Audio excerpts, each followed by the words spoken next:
Hai, selamat datang semuanya. Perkenalkan, kami dari kelompok 7. Pada kesempatan kali ini, kami akan memberikan materi tentang penginderaan jauh dalam mengkaji wilayah pesisir dan lautan. Kelompok kami terdiri dari yang pertama ada Aryani, NIM 002, Fatika Azadia Firjalua, NIM 009, Desi Arum Asamsiati, NIM 015, Ari Mayfi Sarabi, NIM 040, dan Irfan Ramadandi, NIM 051. Yuk, mari kita mulai pembahasannya. Nah, seperti yang sudah kita ketahui, Indonesia merupakan negara kepulauan yang mempunyai potensi sumber daya alam pesisir dan lautan yang sangat besar dan beragam. Maka, perlu adanya pengelolaan yang baik agar dimanfaatkan secara optimal untuk kesejahteraan bangsa Indonesia. Di era ini, di mana teknologi semakin pesat perkembangannya, dapat dimanfaatkan untuk mengelola sumber daya alam. Salah satunya adalah teknologi penginderaan jauh. Teknologi penginderaan jauh ini memiliki kemampuan untuk mengidentifikasi serta melakukan monitor terhadap perubahan sumber daya alam dan lingkungan wilayah pesisir dan laut. Sumber daya di wilayah pesisir dan lautan terdiri dari 3 kelompok, yaitu yang pertama ada sumber daya yang dapat pulih atau renewable resources, meliputi hutan bakau, terumbu karang, padang lamun, rumput laut, sumber daya perikanan laut, dan bahan-bahan bioaktif. Lalu yang kedua ada sumber daya tidak dapat pulih atau non-renewable resources yang meliputi minyak bumi dan gas alam serta seluruh mineral dan geologi. Lalu yang ketiga ada jasa-jasa lingkungan, meliputi fungsi kawasan pesisir dan lautan sebagai tempat rekreasi dan pariwisata, media transportasi dan komunikasi, sumber energi. Contohnya yaitu Ocean Thermal Energy Conversion, energi dari gelombang laut dan energi pasang surut, sarana pendidikan dan penelitian, pertahanan keamanan, penampungan limbah, pengatur iklim, dan sistem penunjang kehidupan, serta fungsi ekologis lainnya. Nah, lalu, apa sih penginderaan jauh itu? Apa pengertian dari penginderaan jauh? Nah, mari kita lihat pada slide berikutnya. Jadi, ada beberapa ahli yang berpendapat tentang pengertian penginderaan jauh. Yang pertama ada Nielsen dan Kiefer. Mereka mengatakan bahwa penginderaan jauh itu merupakan ilmu dan seni untuk memperoleh informasi mengenai suatu objek, daerah, atau fenomena melalui analisis data yang diperoleh dari alat perekam atau sensor yang menggunakan gelombang elektromagnetik sebagai media perantaranya tanpa menyentuh objek, daerah, atau fenomena tersebut. Lalu selanjutnya ada David T. Lindgren yang mengatakan bahwa penginderaan jauh adalah berbagai teknik yang dikembangkan untuk memperoleh dan menganalisis informasi tentang bumi. Selanjutnya ada Paul J. Coran. Dia berpendapat bahwa penginderaan jauh adalah penggunaan sensor radiasi elektromagnetik untuk merekam gambar lingkungan bumi yang dapat diinterpretasikan agar informasi yang berguna dapat diperoleh. Nah, berdasarkan pengertian-pengertian di atas, maka dapat disimpulkan bahwa penginderaan jauh adalah ilmu, seni, dan teknik untuk merekam suatu gejala dan area dari jarak jauh tanpa kontak langsung atau bersinggungan dengan alat pengindera berupa sensor buatan. Lalu penginderaan jauh itu juga sering disebut dengan inderaja atau biasa disingkat dengan PJ. Nah, selanjutnya di dalam penginderaan jauh terdapat komponen-komponen yang menyusunnya. Yang pertama yaitu ada energi. Jadi penginderaan jauh melibatkan energi untuk mendapatkan gambaran permukaan bumi. Nah, ada 2 energi yang umum digunakan dalam penginderaan jauh. Yang pertama ada energi gelombang elektromagnetik alamiah, yaitu energi yang berasal dari matahari. Nah, energi ini biasanya disebut juga dengan sistem penginderaan jauh pasif. Yang kedua ada energi gelombang elektromagnetik buatan yang digunakan untuk memancarkan gelombang cahaya dengan gelombang tertentu, atau biasa disebut dengan sistem penginderaan jauh, sistem aktif. Nah, bisa dilihat pada gambar di samping ini.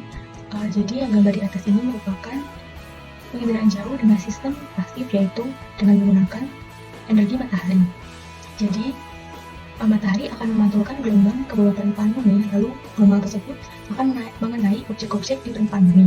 Setelah itu gelombang tersebut akan dipantulkan lagi sehingga dapat ditangkap oleh sensor. Nah, yang gambar di bawah ini merupakan sistem penginderaan jauh yang aktif, yaitu dengan memanfaatkan energi gelombang elektromagnetik buatan. Jadi, gelombang elektromagnetik buatan yang sudah dibuat akan memancarkan gelombang cahaya yang akan mengenai objek-objek di permukaan bumi, lalu gelombang tersebut akan dipantulkan kembali sehingga akan ditangkap oleh sensor sistem. Lalu yang kedua ada atmosfer. Umumnya, sensor diletakkan pada jarak yang jauh dari permukaan bumi. Namun, hanya sebagian kecil tenaga elektromagnetik yang dapat mencapai permukaan bumi karena atmosfer selektif terhadap panjang gelombang. Nah, ketika melewati atmosfer, gelombang elektromagnetik akan berhambur dan terserap oleh atmosfer, terutama lapisan ozon dan partikel lain seperti awan dan sebagainya. Yang ketiga ada objek. Nah, objek adalah segala sesuatu yang menjadi sasaran dalam penginderaan jauh. Objek ini meliputi ada atmosfer, biosfer, hidrosfer, dan litosfer. Yang keempat ada sensor, yaitu sensor adalah benda yang digunakan untuk melacak, mendeteksi, dan merekam objek-objek di alam dalam jangka waktu tertentu. Kendaraan yang membawa sensor disebut sebagai wahana. Yang kelima yaitu perolehan data. Perolehan data dapat dilakukan dengan cara manual, yaitu dengan cara menginterpretasi foto udara secara manual dan numerik atau digital. Dan yang terakhir yaitu penggunaan data. Penggunaan data adalah faktor tingkat keberhasilan dari penerapan sistem penginderaan jauh. Kemampuan penggunaan data dipengaruhi oleh pengetahuan tentang disiplin jauh. Nah, setelah kita mempelajari garis besar penginderaan jauh, apa aja sih manfaat dari adanya penginderaan jauh? Ada beberapa manfaat dari penginderaan jauh. Yang pertama, memberikan informasi mengenai keadaan dan perubahan lahan. Yang kedua, membantu dalam menganalisis perairan. Yang ketiga, membantu dalam menganalisis keadaan cuaca dan iklim. Yang keempat, menyajikan model, relief, dan kemiringan lereng suatu lahan. Dan yang terakhir, memberikan gambaran atau pemetaan daerah bencana. Yang selanjutnya ada wahana. Jadi, pemanfaatan wahana telah lama digunakan untuk mengamati kondisi lingkungan samudera di dunia. Wahana antariksa yang biasa digunakan untuk kelautan adalah satelit dan pesawat terbang yang digunakan untuk uji coba sensor. Satelit kelautan yang ada hingga saat ini dilihat dari sifat orbitnya dapat dibedakan menjadi dua, yaitu yang pertama berorbit polar yang biasanya juga sinkron dengan matahari atau sun-synchronous.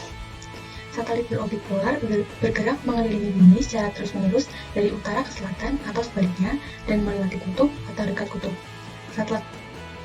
Satelit ini melewati bidang khatulistiwa pada waktu setempat yang selalu sama.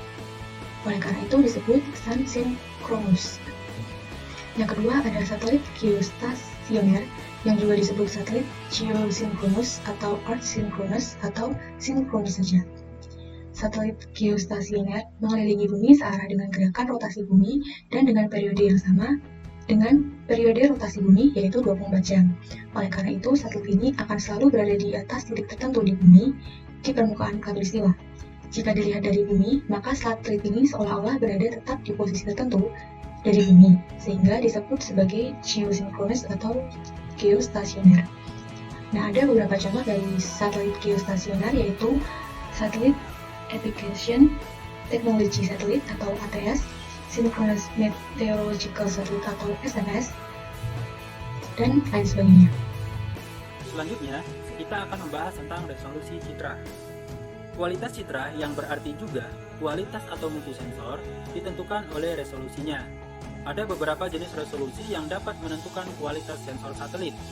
Beberapa jenis resolusi tersebut yaitu resolusi spasial, resolusi temporal, resolusi spektral, dan resolusi radiometrik.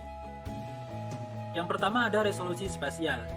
Resolusi spasial dapat didefinisikan sebagai luasan daerah di permukaan bumi yang diwakili oleh satuan terkecil data sensor. Data sensor yang digunakan yaitu dalam bentuk data piksel.